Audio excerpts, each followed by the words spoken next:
기도하시겠습니다. 사랑과 은혜가 풍성하신 하나님 아버지, 이 고요한 새벽 시간 저희를 주님의 전으로 또 각자의 기도의 자리로 불러주시니 감사드립니다.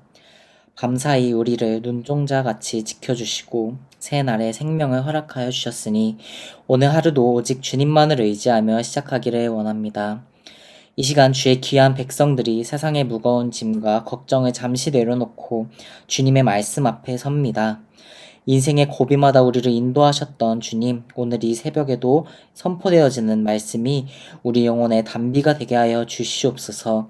전하는 자나 듣는 자 모두가 성령 충만하게 하시고 우리의 닫혔던 마음의 문이 활짝 열려 주님이 주시는 참된 평안을 경험하는 시간이 되게 하여 주시옵소서. 우리 구주 예수 그리스도의 이름으로 기도드립니다. 아멘. 다 함께 말씀을 보시겠습니다. 오늘 하나님께서 우리에게 주시는 말씀은 마가복음 4장 35절에서 41절까지의 말씀입니다. 다시 한번 알려드립니다. 오늘 말씀은 마가복음 4장 35절에서 41절까지의 말씀입니다. 제가 봉독하겠습니다. 그날 저물 때 제자들에게 이르시되 우리가 저편으로 건너가자 하시니 그들이 무리를 떠나 예수를 배에 계신 그대로 모시고 가매 다른 배들도 함께 하더니 큰 광풍이 일어나며 물결이 배에 부딪혀 들어와 배에 가득하게 되었더라. 예수께서는 고물에서 베개를 베고 주무시더니 제자들이 깨우며 이르되 선생님이여 우리가 죽게 된 것을 돌보지 아니하시나이까 하니 예수께서 깨어 바람을 꾸짖으시며 바다더러 이르시되 잠잠하라 고요하라 하시니 바람이 그치고 아주 잔잔하여지더라. 이에 제자들에게 이르시되 어찌하여 이렇게 무서워하느냐 너희가 어찌 믿음이 없느냐 하시니 그들이 심히 두려워하여 서로 말하되 그가 누구이기에 바람도 바다도 순종하는가 하였더라. 아멘. 마가복음 4장 35절에서 41절 말씀을 본문으로 내 배 안에 계신 예수님이라는 제목으로 함께 하나님의 말씀을 나누고자 합니다. 사랑하는 엎드림 성도 여러분, 오늘 우리가 읽은 마가복음 4장의 말씀은 우리에게 참 익숙한 이야기입니다. 하지만 이 익숙한 이야기 속에 오늘 하루를 살아갈 우리를 향한 아주 특별한 위로가 숨어 있습니다. 본문 35절을 보면 사건은 예수님의 제안으로 시작됩니다. 예수님께서는 제자들에게 말씀하셨습니다. 우리가 저기로 건너가자. 제자들은 그 말씀을 듣고 순종했습니다. 주님과 함께 배에 올랐고 주님이 가자고 하신 방향으로 노를 저었습니다. 우리는 흔히 생각합니다. 주님의 말씀에 순종해서 가는 길에는 탄탄대로만 있을 것이라고 말이죠. 주님이 타신 배니까 날씨도 화창하고 바다도 잔잔할 것이라 기대할 수 있습니다. 하지만 오늘 성경은 정반대의 상황을 보여주고 있습니다. 주님이 함께 계신 배에 주님의 명령대로 가고 있는 그 길 위에 바로 그 큰 광풍이 몰아쳤습니다. 우리 인생도 사실 이와 같다고 생각합니다. 우리가 믿음이 없어서 고난을 당하는 것이 아닙니다. 우리가 기도를 안 해서 풍랑을 만나는 것도 아닙니다. 때로는 주님의 뜻대로 살려고 애쓰는 우리의 삶의 한복판에도 감당하기 힘든 인생의 밤이 찾아오곤 합니다. 폭풍이 몰아치자 배 안은 순식간에 아수라장이 되었습니다. 파도가 배 안으로 들이치고 물이 가득 차올랐습니다. 제자들은 죽음의 공포를 느꼈습니다. 그런데 이때 우리 주님은 무엇을 하고 계셨습니까? 38절을 보니 예수님은 배 고물에서 베개를 베고 주무시고 계셨습니다. 엎드린 성도 여러분, 인생의 풍랑보다 우리를 힘들게 하는 것은 바로 무엇인지 아십니까? 그것은 바로 주님의 침묵입니다. 주님, 저는 지금 죽을 것 같은데 왜 주님은 가만히 계십니까? 왜 내 기도를 듣지도 않는 것처럼 조용히만 하고 계십니까? 라고 우리 마음에 들 때가 분명히 있었을 것입니다. 제자들이 소리칩니다. 선생님이여, 우리가 죽게 된 것을 돌보지 아니하시리까? 이 말은 두려움과 원망이 섞여 있는 그런 말입니다. 제자들은 예수님의 능력을 의심하는 것이 아니라 예수님의 관심을 의심했지 아니한가 싶습니다. 주님, 우리에게 관심이 있으시긴 한 겁니까? 라는 것처럼 말입니다. 혹시 오늘 이 새벽 이런 마음으로 자리에 나오신 분이 혹시 계십니까?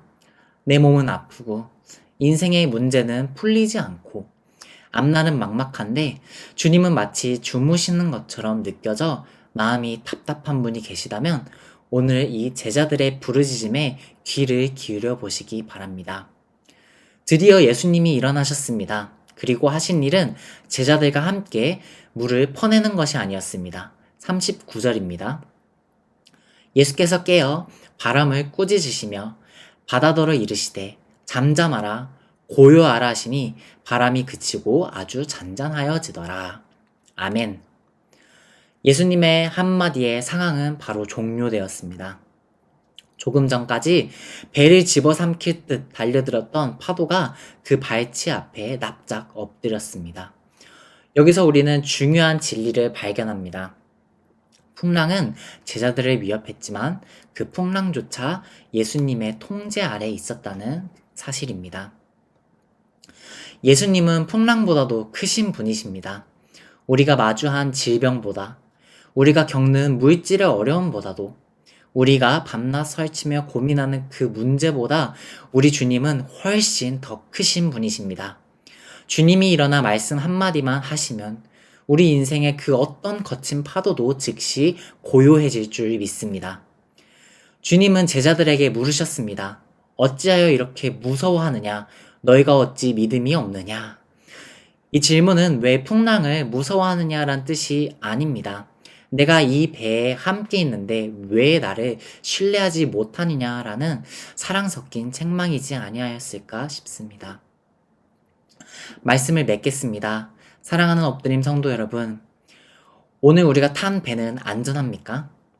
세상 사람들은 배가 튼튼해야 안전하다고 이야기합니다. 마치 통장에 잔고가 좀 있어야 한다고 하기도 하고, 몸이 건강해야 한다고 하고, 또는 나의 부모가, 나의 자식들이 잘 되어야 내 인생의 배가 안전하다고 믿습니다. 그러나 그리스도인의 안전은 배의 조건에 있지 않습니다. 그 배에 누가 타고 계시는가에 달려 있습니다. 비록 내 배가 낡고 작아도, 파도가 들이쳐 금방이라도 가라앉을 것 같아 보여도, 만물의 주인이신 예수님이 그 배와 함께 계신다면 그 배는 세상에서 가장 안전한 배입니다. 오늘 하루를 시작하며 우리 마음의 중심에 주님을 다시 모셔드립시다. 주님이 주무시는 것 같아 보여도 낙심하지 마십시오. 주님은 우리가 파도에 휩쓸려 죽도록 졸지도 주무시지도 않으시며 오히려 우리를 지켜주시는 분이십니다. 그분은 단 한 번도 우리 인생의 키를 놓으신 적이 없습니다. 오늘 기도하실 때 주님, 나의 환경을 바꿔주십시오 라는 기도보다는 내 배에 계신 주님을 온전하며 신뢰하게 그런 내가 되게 하여 주시옵소서 라고 기도해 보십시오.